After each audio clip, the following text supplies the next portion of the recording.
Assalamualaikum warahmatullahi wabarakatuh. Selamat berjumpa di Realita TV di acara Sarita Sarinya Berita. Ya, kali ini saya sudah bersama tokoh Muhammadiyah juga penggiat media sosial ini, Mustafa Nahrawardaya. Assalamualaikum Bung Tova. Waalaikumsalam warahmatullahi wabarakatuh. Ya, hari ini sengaja nih saya mengundang Bung Tova karena lagi rame nih dibahas di medsos viral. Gara-garanya ini dalam suatu diskusi di salah satu televisi swasta ada perdebatan sengit begitu ya dengan Islah Bahrawi ya, yang kemudian sempat terucap begitu ya tuduhan dari Bung Islah bahwa Bung Tova ini pernah dideportasi dari Suriah begitu ya. Dan setelah itu besoknya hari ini ya udah rame deh di media sosial pada posting ya, dan senada lah narasinya ya, dengan salah satunya ini Yusuf Dumdum ini, biasa lah ya. Saya bacain ya Bung Tova ya. Hahaha, si Lemon itu maksud Mustafa ya. Langsung kincep kena skakstar Kang Islah begitu. Ternyata pendukung Anies Baswedan ini pernah dideportasi dari Suriah karena terlibat dengan organisasi terlarang Hilal Amar Society. Sekedar info aja, HAS atau Hilal Amar Society tadi adalah organisasi terlarang yang berafiliasi dengan kelompok teroris. Ini kata Yusuf Dumdum di akun Twitternya. Sementara itu banyak ya yang share cuplikan perdebatan itu. Ini salah satunya ada juga Henry Subiakto ya, yang mantan staf ahli Menkominfo, yang juga dosen komunikasi ya. Profesor Henry ini forward juga ya, memposting ketika Bung Islah Bahrawi tadi itu melontarkan tuduhan ke Bung Tova ya, bahwa pernah dideportasi dari Suriah. Ini bunyi tweetnya, potongan debat antara pelaku yang membenarkan politisasi agama dengan orang yang mengingatkan bahayanya politisasi agama. Ini yang dikomentari karena memang tema perdebatan kemarin soal politisasi agama ini terkait FPI Reborn. Dan masih banyak lagi ya tweet yang serupa. Ini ada lagi di posting foto Bung Tova sedang mengirim bantuan bagi pengungsi Suriah ini ya. Ini ada fotonya nih diposting oleh Baso Mai 2 ini ya. WNI yang tergabung dalam Forum Indonesia Peduli Syam ada 10 orang, 3 tokoh organisasi, 3 jurnalis termasuk Detikcom untuk meliput rombongan ini hendak mengirimkan bantuan bagi pengungsi Suriah. Ada wajah Mustafa ini. Mungkin gara-gara ini kali ya. Kalau Bung Mustafa ini mungkin diklarifikasi dulu nih Bung ya. Sebenarnya sudah ada klarifikasinya ini ya. Saya bacakan juga klarifikasinya. Bung Tova sudah men-tweet ya, tapi apakah ini juga dibaca oleh semua orang? Islah Bahrawi, fitnah saya di catatan Demokrasi Selasa, dia menyebar info bahwa saya dideportasi dari Suriah bersama Hilal Amar. Padahal kejadian ini enggak pernah ada. Enaknya diapain ya? Kalau dilaporkan ke polisi, membahayakan saya enggak? Karena dia itu mantan narapidana, begitu kata Tova. Ini Bung Tova. Ya, ini maksudnya sebenarnya Bung Tova pernah ke Suriah nggak sih? Sebenarnya pernah dideportasi nggak ini? Nah ini. Boleh langsung jawab ya. Saya sebenarnya sepanjang dialog di TV One itu tertawa-tawa terus senyum. Anda kalau lihat video di saya itu tersenyum-senyum. Karena yang bicara itu adalah mantan narapidana. Saya tuh takut sekali dengan mantan narapidana, dia bisa berbuat apa saja kepada, kalau saya kan ya orang-orang biasa aja bisa ngomong di TV, artinya saya orang terkait dengan kekerasan, terkait dengan napi itu enggak pernah. Nah tiba-tiba sampai ini Islah Bahrawi itu nggak tahu gimana ceritanya, nggak tahu asal muasalnya bagaimana, tiba-tiba dia ngamuk-ngamuk itu ngamuk-ngamuk suaranya meledak-ledak begitu, langsung berkata ini pernah dideportasi dari Suriah. Jadi saya tersenyum itu, bukannya saya nggak mau jawab, saya itu nganggap ini kayak cara orang gila gitu. Gimana tiba-tiba ngomong begitu? Motif apa? Tapi dia lagi habis ngapain aja kok tiba-tiba teriak-teriak seperti itu gitu. Lihat aja wajahnya itu aneh gitu, kayak ada sesuatu di wajahnya itu. Nah, saya nggak pernah ada di Suriah, nggak pernah dideportasi dari Suriah, nggak pernah ada acara deportasi, bahkan beritanya juga nggak ada karena peristiwanya tidak ada. Peristiwa deportasi dari saya dari Suriah juga nggak ada, karena saya tidak ada di sana, tidak pernah ke sana untuk gabung dengan ISIS, sama nggak ada. Peristiwanya nggak ada, terus yang mau saya klarifikasi apa? Yang mau saya klarifikasi itu apa? Memang kejadiannya nggak ada. Jadi, saya juga sudah mencoba browsing Emang tidak ketemu, saya coba browsing di Google nggak ketemu berita, yang ketemu tadi itu, yang ada di foto ini nih, ketika makan ini sedang memberi. Nanti dulu, itu kan Mbak Sarah Marita kan setelah acara selesai toh, saya ceritakan dulu bagaimana ini kejadiannya. Kan nggak ada kata-kata itu dari Islah, ini kan dari Anda kan. Islah nggak bicara itu. Islah menuduh saya pernah dideportasi dari Suriah, nggak pernah menceritakan buktinya apa. Yang Anda baca tadi adalah bukti dari Mbak Sarita kan. Beda ceritanya, maka dengerin dulu. Saudara Islah Bahrawi tidak pernah membawa bukti, membawa foto, membawa link berita bahwa saya dideportasi dari Suriah. Karena memang peristiwanya tidak ada. Nah, kemudian mengapa saya tidak bantah saat itu juga. Ini saya klarifikasi dulu sebelum berita-berita lain, Mbak ya, supaya nggak buru-buru ya. Kenapa itu kan tujuannya tadi kan saya tidak membantah ya. Sepertinya kok kicep ya bahasanya. Iya, katanya. Sebenarnya mau saya bantah, tapi saat itu saya bilang, saya salah boleh nggak? Kan ada kalimat seperti itu dalam dialog itu. Maksudnya mau saya bantah, tapi saat pembicara itu adalah bagiannya saudara Islah, bukan bagian dari saya. Maka Islah ngomong, jangan menyela pembicara saya. Itu memang trik-trik cara orang gila seperti itu. Ya, jadi memanfaatkan waktu untuk supaya saya nggak bisa nyela. Tapi kalau saya bicara dia nyela. Ini perbedaannya. Maka saya hormati. Ketika dia nuduh saya dideportasi dari Suriah, saya tidak menyela sampai waktu break. Nah, waktu break itulah saya izin ke saudara Andromeda sebagai pembagi waktu ya moderator. Saya izin dulu. Gimana kalau saya klarifikasi? Nggak usah. Itu persoalan pribadi. Gitu loh, sama pribadi. Nah, oleh karena itu saya pun ditantang kalau untuk menyerang secara pribadi, saya juga bisa. Ya saya bilang, Anda kan mantan narapidana, vonis 3 tahun. Itu persoalan pribadi dia kan. Tapi saya sampaikan dalam kasus apa itu, Pak? Ya, jadi tidak live karena saya menghormati dia sebagai manusia sehat gitu. Kasus apa maksudnya gimana? Kasus apa narapidananya? Oh, Islah Bahrawi ini kalau saya baca dalam berita maupun dalam vonis itu penyalahgunaan jabatan. Tetapi waktu dialog di TV itu dia mengaku katanya itu kasus penipuan. Dia pengakuan Islah ya. Tapi kenapa vonisnya berbunyi vonis 3 tahun itu adalah untuk penyalahgunaan jabatan. Jadi clear dia menjelaskan sendiri setelah saya todong itu. Dia menjelaskan di depan para kru studio maupun para presenter moderator. Jadi clear itu terjadi yang betul dia adalah mantan narapidana vonis 3 tahun.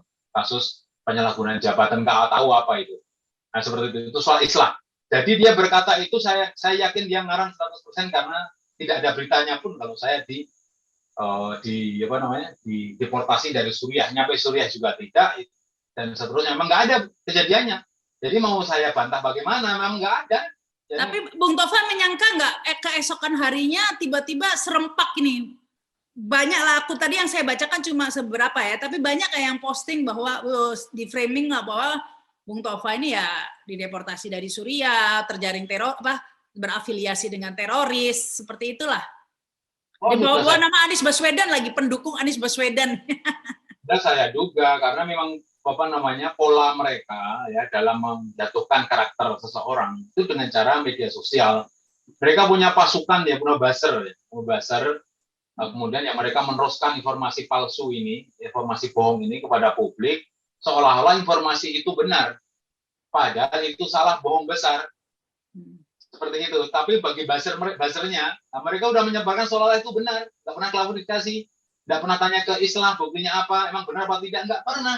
Saya yakin Islah saat ini pun juga nggak bisa tidur itu, karena yang disampaikan melalui mulutnya itu bohong. Kalau nggak bohong, silahkan share ke publik mana beritanya kalau saya dideportasi dari Suriah terkait organisasi terlarang. Itu pasti jadi berita besar, nggak mungkin nggak ada yang nulis berita. Setiap warga negara Indonesia dideportasi pastinya inilah dari Suriah lagi ya. Ada beritanya, coba cari sampai Jabut, sampai nanti dia mati itu nggak ada beritanya, karena itu nggak ada sekali beritanya. Nggak ada kejadiannya, jadi mau diapain juga, namanya nggak ada, mau diadain gimana. Tapi kalau saya lihat ini mungkin si Islahnya seperti kata Bung Tova ya bohong mungkin ya, tapi kalau medsosnya kemudian ya bisa katakan buzzer lah ya, semua serempak itu arahnya bukan ke Bung Tova, ini arahnya kayaknya ke Anies Baswedan ini ya, karena menyebut Bung Tova sebagai kata gantinya nih, hahaha, ini kincep ya, karena skak star, skang isla, ternyata pendukung Anies Baswedan ini, nah kayaknya mau diarahkan ke sana ini, bahwa Anies Baswedan ini ya diarahkan, ya kita tahu lah ya. Karena malam itu emang waktu dialog di TV itu memang temanya kan tentang FPI Ribuan yang mana FPI Ribuan yang mana itu ada organisasi palsu mengatasnamakan FPI digerakkan oleh sutradara-sutradara gelap, itu kan juga untuk mendiskreditkan Anies Baswedan seolah-olah Anies itu didukung oleh organisasi terlarang. Padahal, mohon maaf sekali, itu juga bukan terlarang FPI, kalaupun FPI beneran kan cuma dicabut itunya, dibekukan saja, bukan terlarang kalau terlarang itu PKI misalnya. Beda. Tapi kan sudah salah kaprah nih, pokoknya terlarang aja. Nah sekarang ada FPI baru namanya Ribuan juga disebut sebagai organisasi lain. Coba mana ada SK pembekuan FPI Ribuan juga nggak ada, karena itu nggak terlarang. Juga nggak ada organisasinya. Maka itu sebagai organisasi hantu yang Ribuan itu. Siapa yang bikin, siapa yang mengumpulkan, siapa yang membiayai, kan terbuka semua, terbongkar di internet. Jadi ada akun buronan Mabes namanya. Itu membongkar semua kebusukan-kebusukan operasi intelijen palsu ini. Intelijen gelap ini, dibongkar semuanya. Nah, maka dari itu kalau saya diarahkan menjadi seolah-olah ini pendukung Anies Baswedan dikaitkan organisasi kekerasan, yo pasti berarti kelompok yang kayak ini memang diorganisir untuk mendiskreditkan Anies Baswedan. Takut kemungkinan karena keberhasilan Formula E kemarin itu semua dari projotan itu, semua dari kira-kira nih semua ya, mulai dari FPI Ribuan semua itu yang kemarin ngiranya nggak berhasil, yang kemarin ngiranya cuman abal-abal itu pasti ngamuk semua itu sedunia itu, sekolah lah istilah Rocky Gerung itu. Sekolahnya, ya. Jadi waktu malam itu mungkin Bung Tova nggak menyangka ini akan viral besoknya ya, jadi biasa aja, tapi nggak menyangka bakal digoreng sampai ke Anies Baswedan segala gitu, nyangka nggak? Jadi saya nyangka, sebenarnya kalau nyangkanya nyangka, tapi maksud saya setelah itu saya kira si Islah ini nelpon saya gitu. Pak Tova, saya minta maaf karena yang saya sampaikan ini adalah bohong. Saya kira begitu. Dia kan orang cerdas, berpendidikan ya. Keningnya aja selebar apa itu ya, bisa nyisir rambutnya dengan jabrik seperti itu. Kalau ngomong kan sok pinter gitu kan, nyitir-nyitir ayat, hadis maupun menceritakan masa lalu, masa pembunuhan-pembunuhan zaman Islam awal dan seterusnya. Tapi sama sekali dugaan saya itu keliru. Ternyata saudara Islah Barawi, mantan narapidana 3 tahun ini, tidak pernah minta maaf, tidak pernah ngirim WA. Padahal saya yakin nyari nomor saya juga mudah. Tidak pernah itu. Kan aneh. Padahal cara yang dia gunakan adalah cara gila.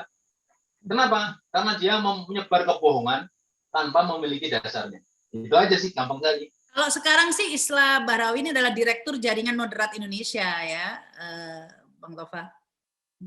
Ya, tapi di dalam Twitternya itu dia nulis sebagai di bio-nya ditulis Muslim liberal. Nah kalau sudah nulis begitu, saya sebenarnya nggak mau lagi lah diskusi dengan kayak gitu. Pasti dia pemikirannya gue liberal bebas, nggak mau dia kemudian menerima kebenaran namanya liberal. Islam Muslim liberal, Islam diliberalkan ya berarti dia akan mendiskreditkan agama. Kalau udah begitu namanya liberal, gimana nggak mau diikat dengan ajaran Islam kan namanya liberal yang bebas. Maka dia berpikir bebas. Maka di dalam dialog saya katakan kalau ada kelompok ya kalau mendengar kata-kata Islam, mendengar agama, dia seperti jijik. Nah, yang paham tentang ajaran agama, yang beragama. Kalau nggak beragama nggak bakal paham. Nah, dia tersinggung perkataan saya itu. Yang dia menulis Muslim liberal kok nggak menerima pernyataan saya, ya berarti aneh. Liberal pengen bebas, saya pengen bebas pun dia menolak. Aneh ini.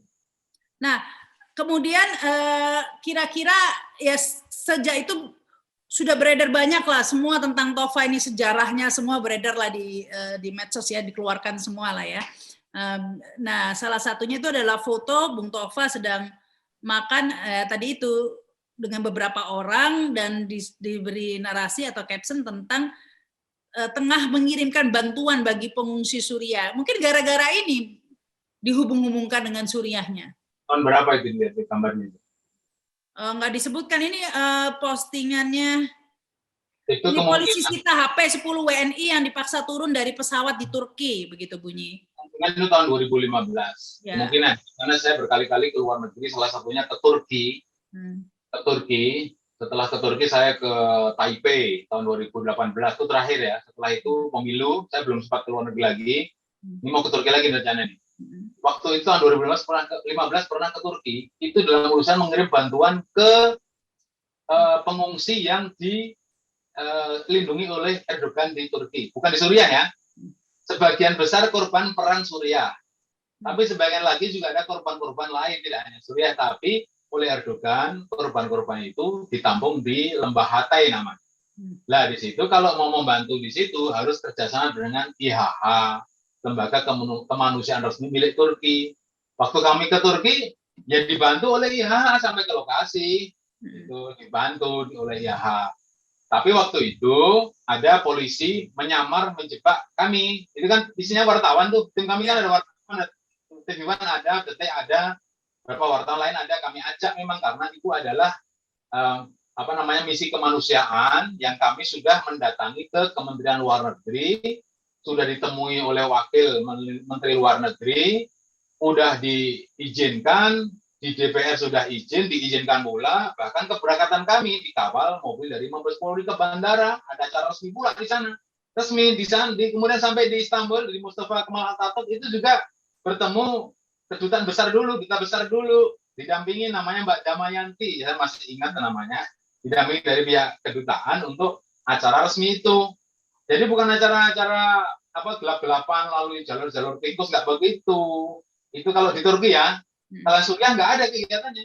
Suriah itu diperiksa sebagai karena ada yang memfitnah kami di pesawat itu bahwa mereka itu akan bergabung ISIS. Itu yang terjadi, padahal baru saja itu mau berangkat ke lokasi. Jadi ceritanya di dalam pesawat itu ada polisi poluan lah Turki itu menyamar sebagai penumpang untuk nanya-nanya kepada jurnalis pakai bahasa Turki. Ya kita kan nggak tahu bahasa Turki ya, tapi kemudian oleh penerjemah kami katanya tanya apakah Anda akan bergabung dengan ISIS. Ya, siapa yang nggak tahu bahasa Turki kan? Nah, tetapi saat itu jelaskan kami bertanya seperti itu gitu. Kita nggak ada hubungan dengan ISIS, jawabannya begitu. Pokoknya pakai bahasa Inggris dijawab, kami nggak ada hubungan dengan ISIS, apa nggak ada, ini kan kemanusiaan. Itu mau membantu pengungsi atas kerjasama dengan IHH. Tapi kemudian setelah itu kami semua diperiksa itu. Semua isi kameranya disita, handphone dipinjam dulu, dibaca-baca, setelah itu dikembalikan lagi. Nggak ada peristiwa apapun. Tapi semacam Kejaksaan Agungnya Turki, itu kemudian masuk ke dalam kantor polisi itu, memberikan surat, isinya menurut para penerjemah adalah pernyataan bahwa 10 orang ini tidak ada masalah, tidak terkait dengan terorisme, dan kami mohon maaf atas kekeliruan ini. Itu isinya, kira-kira begitu. Nah, pagi harinya, setelah itu, saya sendiri live di TV bersama Bu Retno, ya, menjelaskan bahwa acara di Turki itu acara kemanusiaan, bukan acara soal terorisme. Clear sebenarnya sudah selesai. Maka nggak ada berita terorisme pada tahun itu, apalagi berita di Suriah saya dideportasi, berita kapan itu nggak ada, itu bohong. Silakan istilah Bahrawi membawa bukti ke saya, membawa dokumen-dokumen atas ucapannya itu. Jika tidak, ya nanti kita tunggu apa yang akan saya lakukan. Ini negara hukum kok, gampang kan? Tapi kalau Islam minta maaf saya melalui WA saja, saya terima kok. Ya, kan udah terbukti ya bahwa ini bohong, nggak mungkin itu. Kalau saya deportasi dari Suriah, pasti ada berita besar itu. Mustafa Nahrawi dideportasi dari Suriah, pasti terjadi. Pasti ada beritanya. Nyatanya nggak ada berita satupun. Cari beritanya. Sampai Islah Bahrawi meninggal pun nggak ada beritanya. Nah, ya itu. Tetapi ketika dikonfirmasi oleh Bung Tova di acara semalam itu, Bung Islam mengaku punya data gitu, punya bukti atau bagaimana? Dasarnya apa gitu? Saya bilang punya semua bukti saya keterlibatan di Suriah itu. Dia menyebut kota Idlib segala. Nggak ada. Tapi saya mau klarifikasi, dia terlanjur ngamuk-ngamuk itu. Seperti nggak terkendali itu dia ngomongnya itu. Waktu break iklan ya. Itu udah ngomong ngalor itu nggak jelas. Jadi saya izinkan kepada Andromeda. Gimana kalau saya klarifikasi? Katanya janganlah nanti menyerang pribadi Mas Islah gitu. Karena itu pasti bohong, nggak ada. Tiba juga tahu karena jurnalisnya ikut di agenda itu. Ada wartawan juga di sana ya? Banyak, itu acara besar. Nggak mungkin lah kami menutup ngapain gitu. Kalau ada wartawan dideportasi ya pasti inilah ya, pasti. besar itu pasti saya sudah ditangkap, mungkin saya sudah mati hari ini ditembak Densus mungkin loh. Bukan nggak ada kejadian. Ngawur aja istilah itu. Nah ini sampai saat ini Bung Isra tidak menunjukkan bukti apa-apa nih ke Bung. Nggak ada. Bukti nggak bakal punya, nggak ada kejadiannya, bagaimana buktinya? Masa mau bawa berita Turki itu Turki bukan Suriah, itu pun juga nggak ada deportasi. Kami sampai 10 hari di sana mana-mana aja belanja Grand Plaza, belanja no problem. Kami pulang bawa oleh banyak dari Turki. Nggak ada penangkapan, nggak ada apa-apa, nggak ada apapun. Kalau saya terkait ISIS atau gabung dengan organisasi teroris pasti sampai di Jakarta ditangkap lagi. Tapi ini Bung Tova sudah sempat klarifikasi ya lewat akun medsosnya ya Bung Tova. Tapi ini kan nggak semua orang baca gitu ya. Tapi kalau TV kan mungkin banyak nonton itu kan. Ya nanti kalau ada kesempatan di TV One akan saya sampaikan, karena hoax atau kebohongan Islah Bahrawi itu disampaikan di TV One. Akan saya sampaikan kalau ada kesempatan. Yang pertama itu. Yang kedua, saya ini Muslim. Ya, jadi ada kepercayaan dan keimanan bahwa kalau saya salah itu Allah yang menghukum. Ya, jadi bukan karena media sosial. Kalau media sosial susah dikendalikan. Karena media sosial itu saya yakin ya dipegang oleh orang-orang tertentu. Saya nggak bisa nyentuh itu ya. Oleh karena itu saya itu sampai sekarang akun media sosial ya terutama Twitter itu sampai 12 akun saya bikin, itu 12 sekarang ini. Yang 1 sampai 11 itu ya ada yang di tag, ada yang diambil, ada yang take down, ada yang sita dan seterusnya. Ya, karena ini masalah-masalah politik itu pelik, rumit gitu. Seperti itu. Tapi ini kalau melihat postingan Profesor Henry Subiakto itu ya mengatakan bahwa Bung Tova ini yang membolehkan politisasi agama begitu ya. Sementara Bung Islah ini yang memperjuangkan lah ya agar politisasi agama ini tidak disalahgunakan. Begitulah narasinya. Itu Mbak Rahma, ujung-ujungnya itu adalah kebencian terhadap agama, terutama Islam. Itu aja ujung-ujungnya. Coba sekarang Islah pun nggak bisa jawab pertanyaan saya kemarin, apa sih yang dimaksud dengan politisasi agama? Karena agama itu nggak bisa pisah dari jiwa raga saya. Saya mau berpolitik, agama ada. Saya mau berbudaya, agama saya ada. Saya bekerja, agama saya ada. Nggak bisa dipisah, itu melekat di kita masing-masing. Jadi nggak bisa dipisah antara agama dengan politik. Lagian pemerintah juga tidak melarang pendirian partai agama, partai berbasis agama. Nggak dilarang.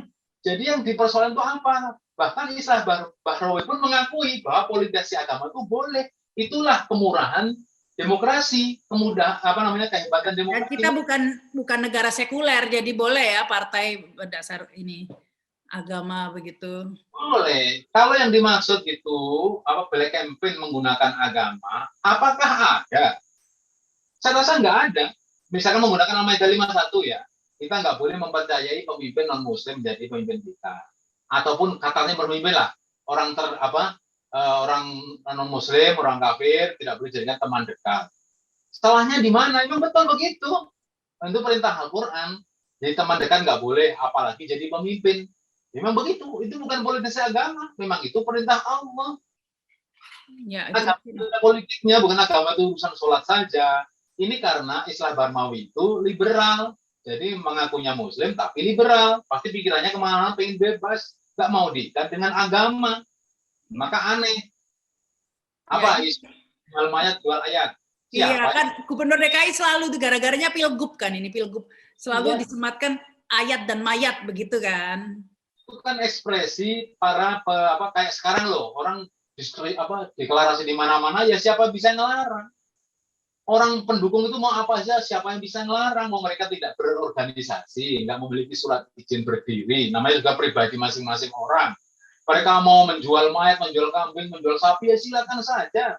Tapi jangan disematkan kepada pemimpin yang dipilih, karena bukan dia pelakunya. Masa Pak Anies jual mayat? Di mana menjualnya? Kepada siapa menjual? Harganya berapa? Berapa jumlah mayat yang telah dijual? Untungnya berapa? Apa ada hubungannya? Ya nggak ada. Ini kan karena stresnya para pendukung yang kalah saja, yang kemudian sampai sekarang stresnya nggak hilang-hilang. Apalagi Formula E sukses. Wah, pada stres itu sedunia kolam kodok itu.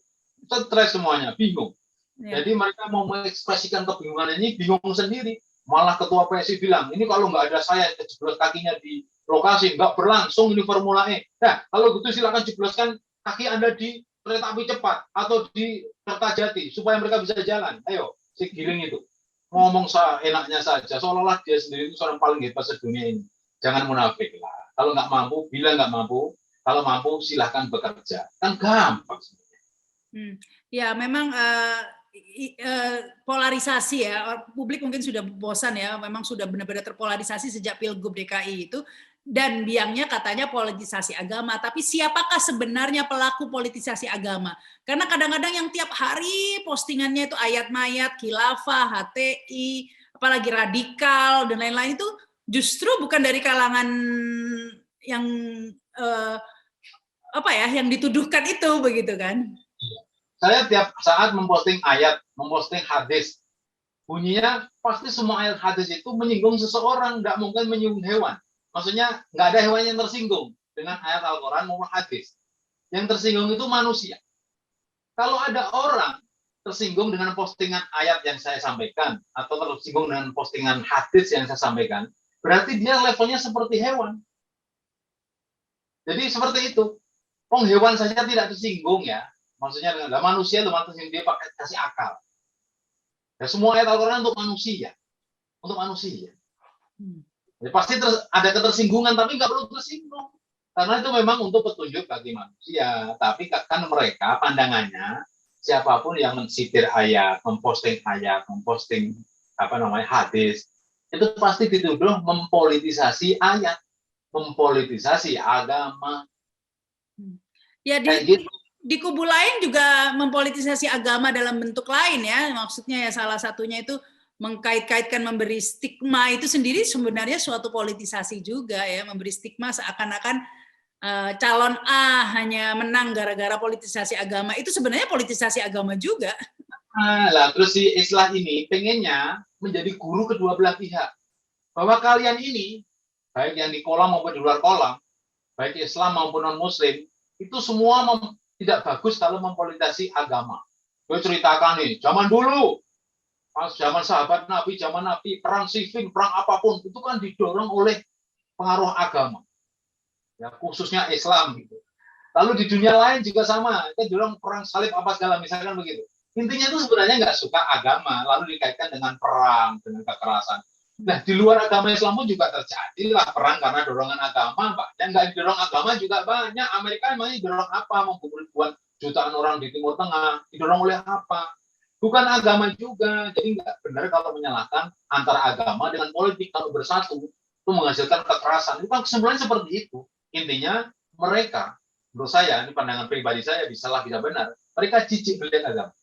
Maka ketika saya katakan di TV kemarin itu, pasti orang yang tidak beragama nggak akan memahami kehidupan orang yang beragama. Itu tersinggung ternyata, berarti dia mengaku, setelah nggak langsung mengaku tidak beragama. Baik, yang pasti ini kita tunggu saja ini Bung Tova ya, kira-kira bukti apa yang dimiliki oleh Bung Islah ini begitu ya. Kalau tidak ada bukti mungkin ya akan ditempuh langkah selanjutnya begitu Bang Tova. Nah, kita tunggu aja. Gampang lapor itu gampang, tinggal ke Polda dan Mabes perkara mau ditindaklanjuti atau tidak terserah mereka. Tetapi ingat aja. Sebenarnya bukan hukuman di dunia ini yang membuat kita itu sedih. Nanti di akhirat semua akan dihukum sesuai dengan kesalahan masing-masing. Jadi kalaupun laporan saya, laporan umat Islam ya jarang ditindaklanjuti, lalu pelakunya bebas-bebas saja, itu bukan apa? Orang Islam itu percaya dan beriman. Jadi bukan karena takut, kemudian bukan karena malas dan sebagainya. Karena hukuman nanti di akhirat. Sementara mereka nggak percaya akhirat, kemungkinan ya, nggak percaya. Jadi kalau mati ya mati aja gitu, kira-kira begitu. Jadi mereka berbuat apa aja, makanya namanya liberal itu kan bebas. Karena tidak meyakini dan kurang meyakini Tuhan dia sendiri. Mungkin nggak percaya Tuhan juga, mungkin ya. Karena dia ingin bebas, pokoknya bebas aja. Free thinker, free apapun. Pokoknya dia berpikir bebas, bertindak bebas semau dia. Orang lain nggak percaya silahkan. Bahkan berbohong pun silahkan, mau diapain. Pokoknya yang penting bohong. Seperti itu. Maka saya tunggu nih Islah. Kalau kamu mendengar atau melihat tayangan TV ini, segera telepon saya, kirim WA saya, minta maaf, selesai. Gampang mau orang sebut gampang. Maaf, selesai. Minta maaf, kita maafkan. Selesai, nggak usah pakai materai. Karena ini tuduhannya serius ya, Itu. karena digoreng ya tadi itu lewat Twitter dan media sosial yang lainnya bahwa dihubung-hubungkan dengan teroris ini. Waduh, ini kan jadi mendadak teroris ini Bung Tova. Sudah banyak yang minta segera melaporkan karena itu tuduhan serius. Tunggu saja, ya tunggu saja. Saya nunggu dulu pertama permintaan maaf. Kasihan dia kok. Istilah ini sudah ditahan, sudah dipenjara 3 tahun. Nanti kalau masuk lagi kasihan itu, nggak tinggi nanti badannya. Emosi nih tampaknya Bung Tova ini. Ya saya mengerti ya, karena udah kemana-mana itu beritanya ya. Saya bisa mengerti, tapi ya. Apa pikir orang ini memfitnah orang. Kalau dia misalkan mungkin berbuat kekerasan. Kalau yang dia fitnah adalah orang yang sering berbuat kekerasan, lalu dia menjadi korban kekerasan. Apa dia nggak nyesel nanti? Paling juga ngadu-ngadu ke polisi, menjadi korban kekerasan. Padahal itu akibat yang dia lakukan. Seperti juga Ade Armando. Ya, seperti itu. Nanti akhirnya apa? Saya yakin Islam ini nggak berani keluar rumah. Cuma podcast gitu aja. Kalau selalu begitu ya, kan orang juga sabar ada batas. Kalau saya sih melampiaskan ketidaksabaran bukan dengan cara kekerasan, tapi kan mungkin teman-teman saya banyak ya yang nggak menerima ya sebagai teman ya, mungkin segini saja. Teman saya nggak mengharapkan itu. Cuman kalau ada ya gimana masa saya bisa menghambat mereka, kan seperti itu. Ya mudah-mudahan tidak ya, tidak sampai ke situ, dan mudah-mudahan ini klarifikasi ini bisa sedikit membantu lah ya, mungkin Bung Tova yang merasa dicemarkan nama baiknya begitu ya. Baik, terima kasih nih Bung Tova sudah bergabung di Realita TV ya. Terima kasih juga yang sudah menyaksikan tayangan ini. Jangan lupa subscribe dan komen. Saya Rahma Sarita. Wassalamualaikum warahmatullahi wabarakatuh. Sampai jumpa.